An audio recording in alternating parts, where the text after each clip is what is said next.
안녕하세요. 재혼하는 남편 이혼 전문 안수연 변호사입니다. 제가 이전 영상에서 황혼 이혼하시는 분들이 꼭 기억해야 하는 분할연금 청구에 대해서 이야기를 해봤는데요. 어떻게 청구를 해야 할지, 선청구 제도는 무엇인지 말씀을 드렸어요. 오늘은 이혼할 때 분할연금 수급권 때문에 손해보지 않으려면 반드시 기억해야 하는 사항 2가지를 말씀드리려고 합니다.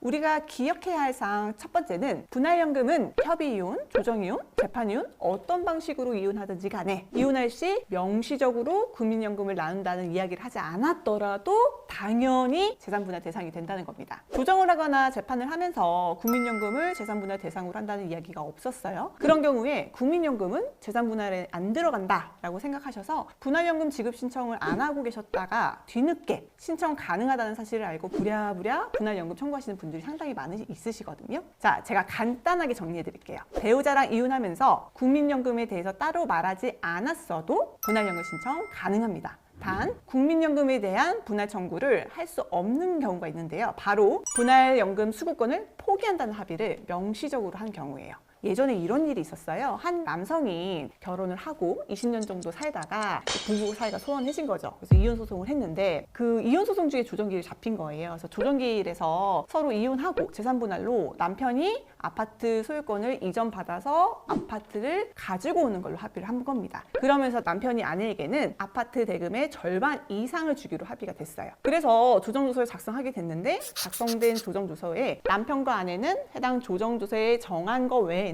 향후 서로에 대해서 재산분할 청구하지 않는다라는 조항까지 추가로 적었습니다. 이건 조정을 하면 통상 100이면 100 적는 문구예요. 자, 남편은 혼인기간 동안 외벌이로 국민연금이 있었어요. 조정조서의 마지막에는 더 이상 청구하지 않는다라는 조항이 있었죠. 따라서 국민연금은 조정조서에 아무런 어급조차 없었기 때문에 연금은 다 내가 갖는 거라고 생각을 했던 겁니다. 또 본인이 지금 당장 받고 있는 연금이 아니고 나중에 더 나이가 들면 받는 금액이니까 이혼할 때 나누는 대상이 된다고도 생각하지 못했던 거죠. 근데 이게 웬걸? 아내가 재판이 끝난 후에 국민연금공단에게 남편의 연금을 분할해서 자기한테 달라고 신청을 한 겁니다. 그리고 공단에서 통보가 왔어요. 전 배우자가 연금 분할해달라고 했으니 연금의 일부를 아내에게 주고 그 나머지 금액만 지급될 거라는 겁니다. 남편 사실 조정할 때 나는 몇 년 있으면 연금 받으니까 재산분할 조금 후하게 해준 거였거든요. 근데 연금 절반 가까이를 아내에게 뺏기면 이전에 조정으로 정한 재산분할 금액은 너무 많이 주기로 한 거라서 사실은 불리하게 조정을 한 겁니다. 그래서 남편은 국민연금은 이혼 재판 과정에서 재산분할 대상으로 언급도 안 됐고 전 배우자가 조정조서에 합의한 사항 외에는 다 포기한다라는 합의사항까지 적기까지 했는데 이건 아내가 직접 분할연금 수급권을 포기한 거라서 연금에 대한 권리 없다고 주장을 했어요. 결론이 어떻게 났을까요? 대법원은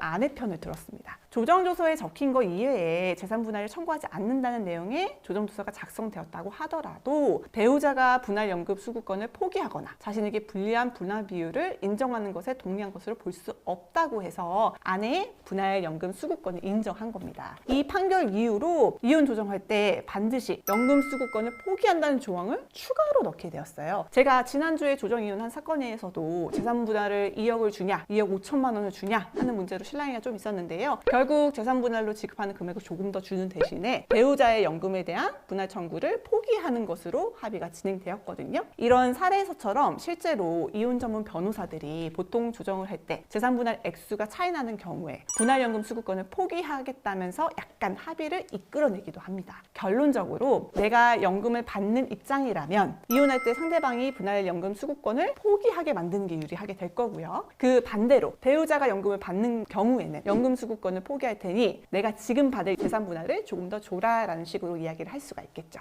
자, 2번째, 분할연금은 실질적 혼인기간에 따라서 산정된다는 겁니다. 분할연금을 받기 위해서 혼인기간이 5년 이상이 돼야 된다는 요건을 충족해야 된다. 이거 이전에 말씀드렸었거든요. 이때 혼인기간은 혼인신고를 한 기간을 의미하는 것이 아니라 실질적인 혼인기간을 의미합니다. 이 말이 뭘 뜻하는 거냐면 혼인기간 중에 별거를 하거나 가출 등으로 실질적으로 같이 산 세월이 없다. 라고 하면 그 기간은 제외돼야 된다는 거죠. 만약에 내가 2015년도에 혼인신고를 하고 이혼을 2020년도 해서 5년은 채웠는데 이 사이에 별거를 하거나 가출을 해서 한 1년 정도의 시간이 비었다고 한다면 4년밖에 안 되는 거죠. 따라서 5년의 요건이 충족되지 않아서 분할연금 청구를 할 수 없다는 겁니다. 그래서 실질적 혼인기간이 5년이 안 된다고 반드시 주장하셔야 하는 거고요. 만약 실질적 혼인기간이 5년 이상이라서 연금을 분할해야 하는 사정이 있다고 하더라도 분할연금을 계산하는 기준에 혼인기간이 줄어들면 분할연금액도 줄어들겠죠? 따라서 연금을 줘야 하는 입장이라면 실질적 혼인기간을 최대한 줄이시는 게 유리하세요. 그런데 이런 사정을 잘 몰라서 공단에서 뭐 알아서 잘 판단해 주겠지 하고 손 놓고 계시면 안 줘도 될 연금을 분할해서 줄 수도 있고요. 50만 원만 줄 수 있는 걸 80만 원 더 지급하게 되는 등 손해볼 수 있다는 사실을 꼭 명심하시고 연금 분할의 근거가 되는 혼인기간이 실제 기간이 맞는지 따져보시는 거 추천드려요. 혼자서 알아보시기가 힘들다 하시면 저한테 전화 주시면 제가 언제든지 친절하게 상담해 드리겠습니다.